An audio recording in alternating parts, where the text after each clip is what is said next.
राजस्थान की भुजंगलाल सरकार ने अपना पहला बजट पेश कर दिया है। 20 सालों में ऐसा पहली बार था जब एक स्वतंत्र पूर्णकालिक वित्त मंत्री बजट पेश किया, क्योंकि 2003 से 2023 तक सीएम द्वारा ही बजट पेश किया जाता रहा है। दिया कुमारी राजस्थान की पहली महिला वित्त मंत्री बनी है।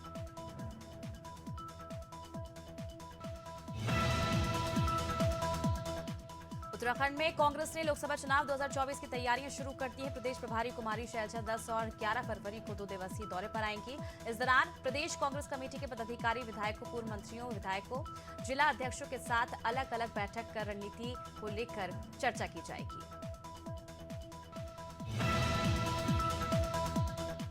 प्रधानमंत्री नरेंद्र मोदी 11 फरवरी को आदिवासी बाहुल्य झाबुआ में विशाल जनजाति सम्मेलन को संबोधित करेंगे। सम्मेलन से पीएम मोदी लोकसभा चुनाव प्रचार का आगाज करेंगे, जिससे लेकर बीजेपी की तैयारियां जोरों पर चल रही हैं। बीजेपी जनजाति मोर्चे के प्रदेश अध्यक्ष कल सिंह भंवर ने कहा कि गौरवशाली जनजाति परंपरा के अनुसार पीएम का स्वागत होगा।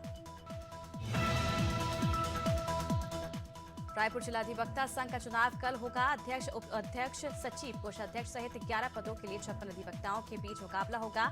इस बार के चुनाव में कोर्ट परिसर की पार्किंग प्रमुख मुद्दा है। रायपुर कोर्ट में रोजाना औसतन 6000 लोग आते हैं। इन्हें गाड़ियों की पार्किंग के लिए परेशानियों का सामना करना पड़ता है।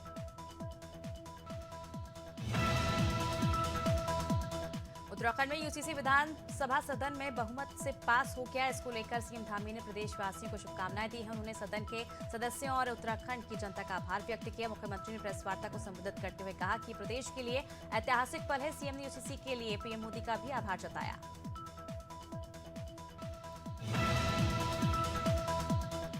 लोकसभा चुनाव से पहले उत्तराखंड में समान नागरिक संहिता को मूर्त रूप देकर धामी सरकार ने इतिहास रच दिया है, जिसको लेकर प्रदेश भर में जश्न मनाया जा रहा है। बीते दिन सीएम धामी ने सदन में इस विधेयक को पेश किया था। इसमें 392 धाराएं हैं। विधेयक में मुख्य रूप से महिला अधिकारों के संरक्षण को केंद्र में रखा गया है।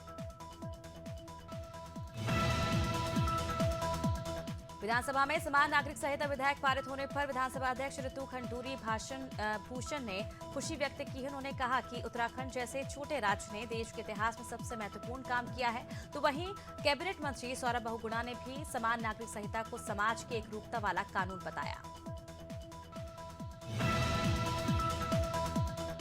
उत्तराखंड विधानसभा से सरकारी सेवाओं में 10% क्षैतिज आरक्षण का विधेयक भी पारित हो गया है। विधेयक पारित होने के बाद राज्य निर्माण आंदोलनकारियों में खुशी का माहौल है। वहीं राज्य आंदोलनकारी मंच के अध्यक्ष प्रदीप कुकरेती का कहना है कि लंबे समय की मांग पर अब सरकार ने मुहर लगा दी है। मुख्यमंत्री का आभार व्यक्त करते उन्होंने सरकार के फैसले को आंदोलनकारी के हित में बताया। मुख्यमंत्री विष्णुदेव साय 1 दिवसीय दिल्ली दौरे से लौट गए हैं। लौटने के बाद सीएम ने कहा कि दिल्ली में केंद्रीय गृह मंत्री अमित शाह और राष्ट्रीय अध्यक्ष जेपी नड्डा से मुलाकात हुई। सीएम साय ने लोकसभा चुनाव की तैयारी को लेकर कहा कि पार्टी लोकसभा चुनाव की तैयारी कर रही है। लगातार संगठन के साथ साथ बड़े नेता के नेतृत्व में प्रदेश में लोकसभा चुनाव की रणनीति तैयार की जाएगी।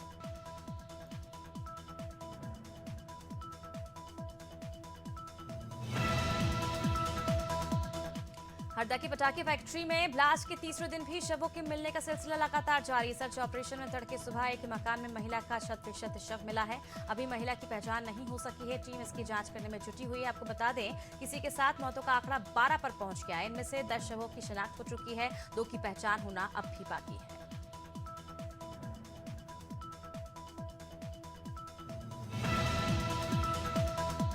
मध्य प्रदेश की पूर्व सीएम उमा भारती भेड़ाघाट दौरे पर हैं। इस दौरान उन्होंने हरदा हादसे पर बड़ी आशंका जताई। उन्होंने कहा कि इस घटना के पीछे आतंकी लोगों का हाथ हो सकता है। साथ ही कहा कि हरदा में हुए हादसे की सरकार गंभीरता से जांच कर रही है। उन्होंने कहा कि इस घटनाक्रम की इंटेलिजेंस जांच कर रही है, लेकिन इससे भी झुटलाया नहीं जा सकता कि लंबे समय से यहां पर अवैध बारूद को रखा जा रहा था। हरदा पटाखा फैक्ट्री में ब्लास्ट से हरदा के साथ साथ पूरा मध्य प्रदेश भी दहल उठा है। इतने बड़े विस्फोट के बाद घायलों के लिए सरकार हर संभव मदद करने का प्रयास कर रही है। तो वहीं प्रदेश की सियासत भी गर्मा गई है। पूर्व कृषि मंत्री और किसान नेता कमल पटेल ने कांग्रेस पर गंभीर आरोप लगा दिए। उन्होंने कहा है कि हादसे का जिम्मेदार हरदा के कांग्रेस विधायक है। हरदा हादसे के बाद पटाखे व्यापारियों पर प्रशासन लगाम कस रहा है। इसी क्रम में अमरवाड़ा में पुलिस विभाग और राजस्व विभाग की संयुक्त टीम ने 22 लाइसेंसी व्यापारियों के मकान की जांच की और 6 व्यापारियों के घर से पटाखे को जब्त करने की कार्रवाई की। इस दौरान टीम ने सभी लाइसेंसी व्यापारियों को उचित दिशा निर्देश देकर समझाइश भी दी है।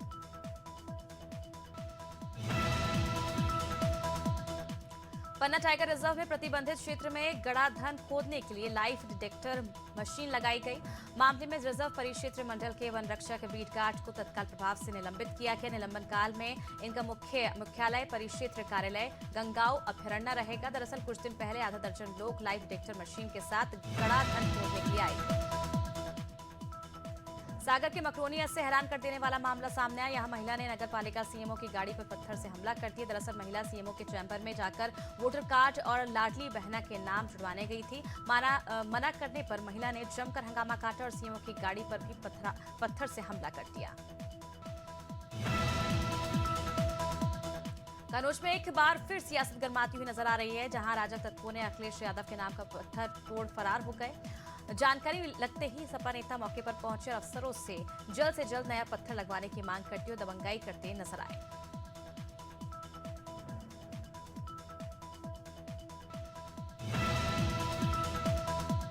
चुरिया के सेवा सहकारी समिति में धान खरीदी बंपर की गई। दरअसल साय सरकार ने किसानों के लिए 4 दिन का समय अधिक दिया, जिसके चलते सोसाइटी में बंपर धान खरीदी हुई। हालांकि अब धान खरीदी बंद हो चुकी है। आपको बता दें कि अब तक सोसाइटी में धान खरीदी लगभग 98,000 क्विंटल की गई है। पिछले साल की तुलना इस साल सबसे ज्यादा धान खरीदी हुई है।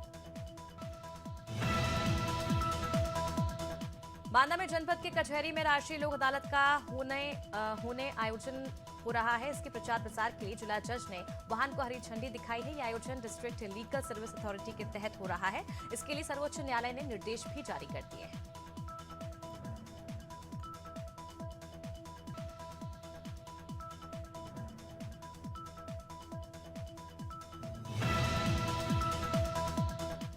संगम नगरी प्रयागराज में होने वाले पवित्र स्नान में मौनी अमावस्या सबसे प्रमुख होता है। यहाँ पर 9 फरवरी यानी कि शुक्रवार को मौनी अमावस्या के स्नान पर्व पर सबसे ज्यादा भीड़ जुटेगी। मान्यता है कि इस दिन पवित्र संगम में डुबकी लगाने से मोक्ष की प्राप्ति होती है। ये दुनिया के सबसे बड़े मेले में शामिल है। वहीं मौनी अमावस्या के स्नान पर्व को लेकर प्रयागराज में सारी तैयारियां कर ली गई हैं।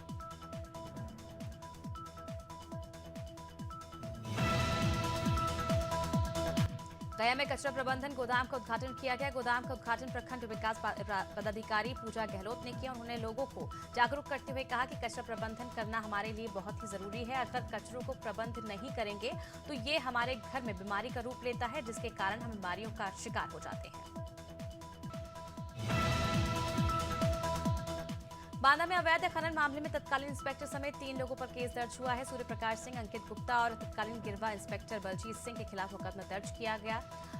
अपर एसपी ने जांच के दौरान पाए कि अवैध खनन को एमपी की मोरम खदान से आने वाले मोरम बंदरा के रास्ते से प्रवेश में सप्लाई करने जा रही थी। सीतापुर में पुलिस ने मुठभेड़ में 25,000 के 2 इनामी बदमाशों को गिरफ्तार कर लिया, जहां पुलिस और बदमाशों की मुठभेड़ हो गई। मुठभेड़ में बदमाशों ने पुलिस पर फायरिंग कर दी। पुलिस की जवाबी कार्रवाई में दोनों बदमाश घायल हो गए, जिन्हें इलाज के लिए अस्पताल ले जाया गया। मुठभेड़ के दौरान पुलिस अधीक्षक समेत पुलिस बल भी मौके पर मौजूद रहा।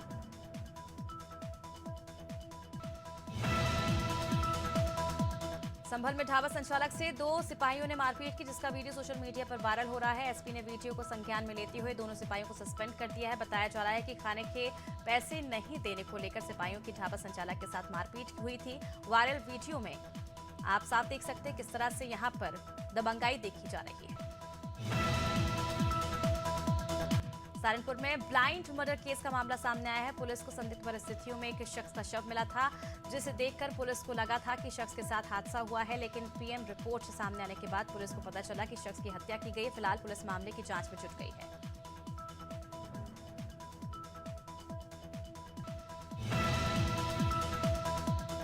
बिजनौर में इंसान का कटा पैर मिला है, जिससे क्षेत्र में हड़कंप मच गया। ग्रामीणों ने इसकी सूचना पुलिस को दी। सूचना मिलते ही मौके पर पहुंची पुलिस ने फिलहाल जांच पड़ताल में जुट गई। ग्रामीण महिला ने बताया कि वो अपनी दुकान जा रही थी, उस दौरान उसे रास्ते में झाड़ियों के बीच इंसान का पैर दिखाई दिया।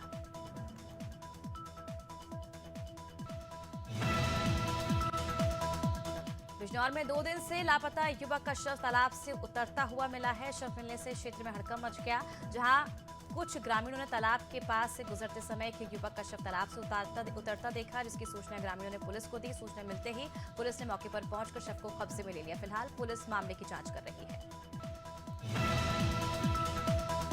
जलगांव में बीजेपी के पूर्व नगर सेवक को अज्ञात युवकों ने गोली मारी है। गोलीबारी का सीसीटीवी फुटेज सामने आया है, जिसमें दिखाई दे रहा है कि पूर्व पार्षद अपने ऑफिस में बैठे थे, तभी अज्ञात युवकों ने उन पर फायरिंग शुरू कर दी, जिसके बाद उन्हें निजी अस्पताल में भर्ती कराया गया। फिलहाल पुलिस फरार आरोपियों की तलाश में जुटी हुई है।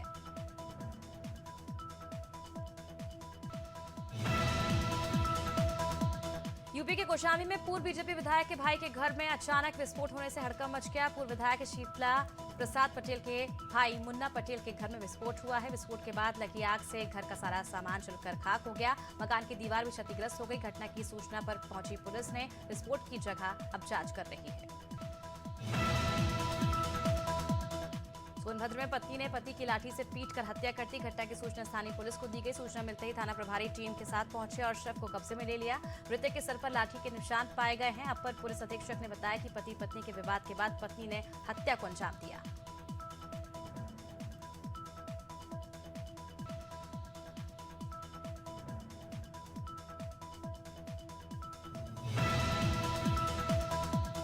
मथुरा में पुलिस ने नाबालिग की हत्या का खुलासा किया और नाबालिग के प्रेमी को गिरफ्तार कर लिया है। पूरा मामला जमुना थाना क्षेत्र का है। पुलिस को नदी से नाबालिग का शव बरामद हुआ था। पुलिस के मुताबिक दोनों का प्रेम संबंध था। इस दौरान आरोपी ने नाबालिग के साथ जबरन संबंध बनाने का प्रयास किया और विरोध करने पर नाबालिग की हत्या कर दी।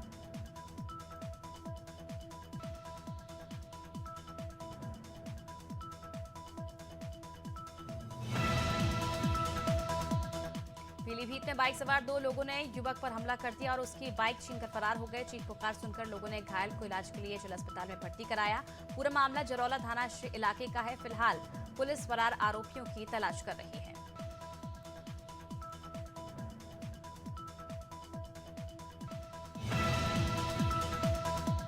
बहराइच में न्यायाधीश ने नाबालिग से दुष्कर्म के मामले में आरोपी को 10 साल की सजा सुनाई है। साथ ही आरोपी को 50,000 जुर्माना भी देने को कहा है। बताया जा रहा है कि आरोपी ने खेत में कई नाबालिग किशोरी के साथ दुष्कर्म की वारदात को अंजाम दिया था।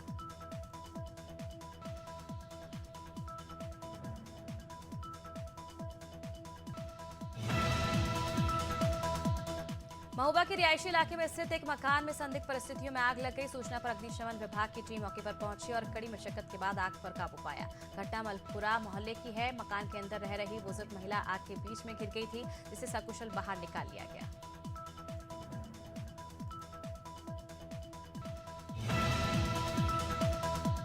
सुल्तानपुर में पूर्वांचल एक्सप्रेसवे गौवंश तस्करों के लिए सार्थक साबित हो रहा है। इस बात का खुलासा उस समय हुआ जब गौवंशों से लदा ट्रक ड्राइवर को झपकी आने से पलट गया। हादसे में 5 गौवंशों की मौके पर ही मौत हो गई, जबकि लगभग 13 गौवंश जख्मी हुए हैं। सभी गौवंशों को गौशाला ले जाया गया।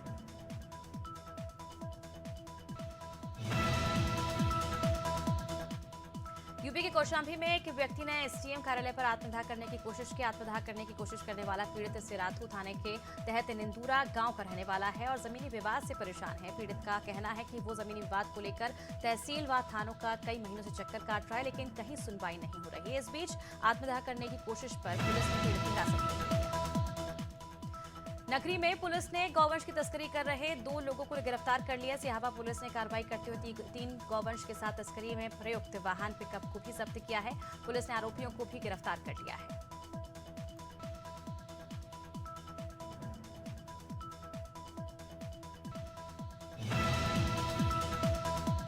महोबा पुलिस ने अंतर्राज्यीय 2 चरस तस्करों को गिरफ्तार किया है और उनके पास से 3 किलो चरस जब्त किया है। जब्त की गई चरस की कीमत 15 लाख रुपए बताई जा रही है। दोनों तस्कर बिहार से चलकर महोबा के रास्ते गुजरात जा रहे थे। शक के आधार पर पुलिस ने जब तलाशी ली तो मामले का खुलासा हुआ।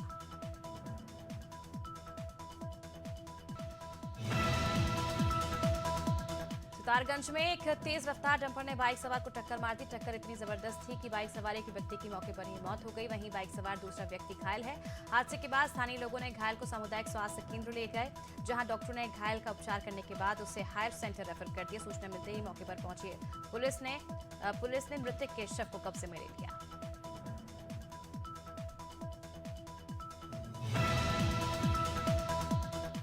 कोतमा में एक ट्रक ने बेकाबू होकर बाइक को टक्कर मार दी, जिसमें बाइक सवार महिला की मौत हो गई। साथ ही बाइक चालक और एक अन्य गंभीर रूप से घायल हो गया। वहीं बाइक को टक्कर मारने के बाद ट्रक सड़क की रेलिंग तोड़ते हुए नीचे गड्ढे में जा गिरा, जिससे ट्रक चालक घायल हो गया। पुलिस ने घटना के बाद तीनों घायलों को अस्पताल ले गए, जहां डॉक्टरों ने ट्रक चालक को मृत घोषित कर दिया।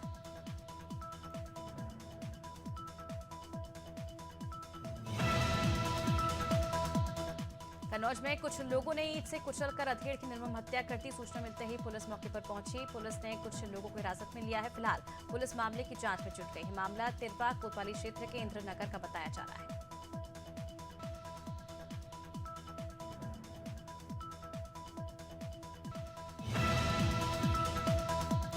राजगढ़ में जिला प्रशासन ने हत्या करने वाले आरोपी के घर पर बुलडोजर की कार्रवाई की है, जहां कुछ दिनों पहले के युवक की हत्या की गई थी। इस मामले में यादव समाज ने मांग की थी कि आरोपी के घर पर बुलडोजर की कार्रवाई की जाए। इसके लिए यादव समाज कुछ दिन पहले सड़कों पर उतरे थे और यादव समाज ने जिला प्रशासन को चेतावनी दी थी कि 7 दिनों में आरोपियों के घरों पर बुलडोजर की कार्रवाई की जाए। बहराइच में उच्च न्यायालय के आदेश पर जलमग्न भूमि से कब्जा हटाया गया। कार्रवाई के दौरान नायब तहसीलदार और पुलिस टीम मौजूद रही। आपको बता दें कि जलमग्न भूमि पर अतिक्रमण कर बिल्डिंग बनाई गई थी। मामला केसरगंज तहसील क्षेत्र के जरवल कस्बे का है।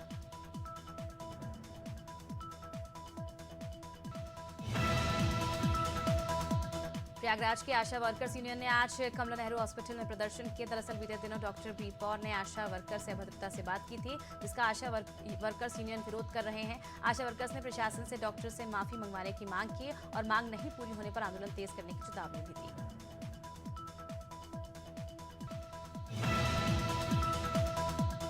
सरगुजा में सर्व यादव समाज ने कबीरधाम जिले में गौ सेवक सातराम यादव की हत्या पर मोर्चा खोल दिया और मामले में सीबीआई जांच की मांग की है। साथ ही 1 करोड़ का मुआवजा देने की भी मांग की है। इसी को लेकर यादव समाज कलेक्ट्रेट पहुंचा और राज्यपाल के नाम ज्ञापन भी सौंपा।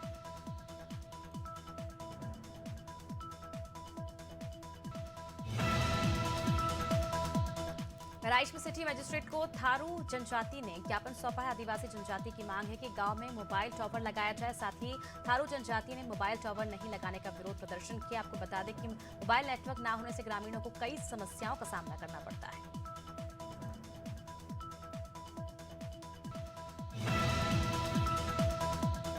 नरसिंहपुर में युवक ने अपने भाई की मौत के संबंध में पुलिस अधीक्षक कार्यालय में ज्ञापन सौंपा है। साथ ही उसने आरोपी के खिलाफ कार्रवाई की मांग की है। मामला चिचली थाना क्षेत्र के पिपरिया इमलिया का है, जहां उसके भाई का करंट लगने से मौत हो गई थी। अब मृतक के भाई ने गांव के एक शख्स पर हत्या का आरोप लगाया है।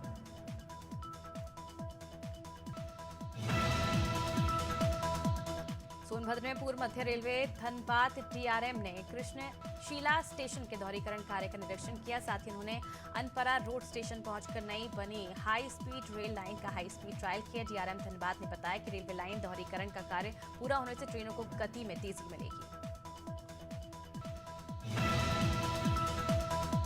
महिर कलेक्टर रानी बाटड़ ने रामनगर के घोगा गांव के प्राथमिक स्कूल का औचक निरीक्षण किया। इस दौरान स्कूल में कई अव्यवस्थाएं देखने को मिली। साथ ही उन्होंने स्कूल में बच्चों की अनुपस्थिति पर भी नाराजगी जाहिर की।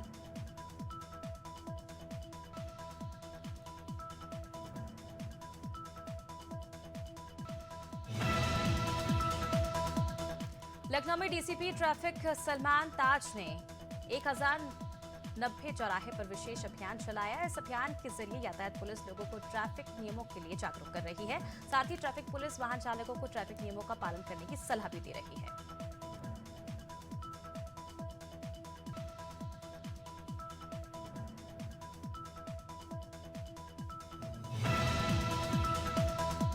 सहारनपुर में पुलिस प्रशासन ने प्रतिबंधित चाइनीज मांझे के खिलाफ रैली निकालकर लोगों को जागरूक किया। जागरूकता अभियान में व्यापारियों ने भी बढ़ चढ़कर हिस्सा लिया। एसएसपी ने बताया कि चाइनीज मांझे प्रतिबंधित है और इसे जनपद में पूरी तरह प्रतिबंधित किया गया है। इससे किसी भी तरह की घटना घटित हो सकती है, इसलिए इसका प्रयोग कतई न करें।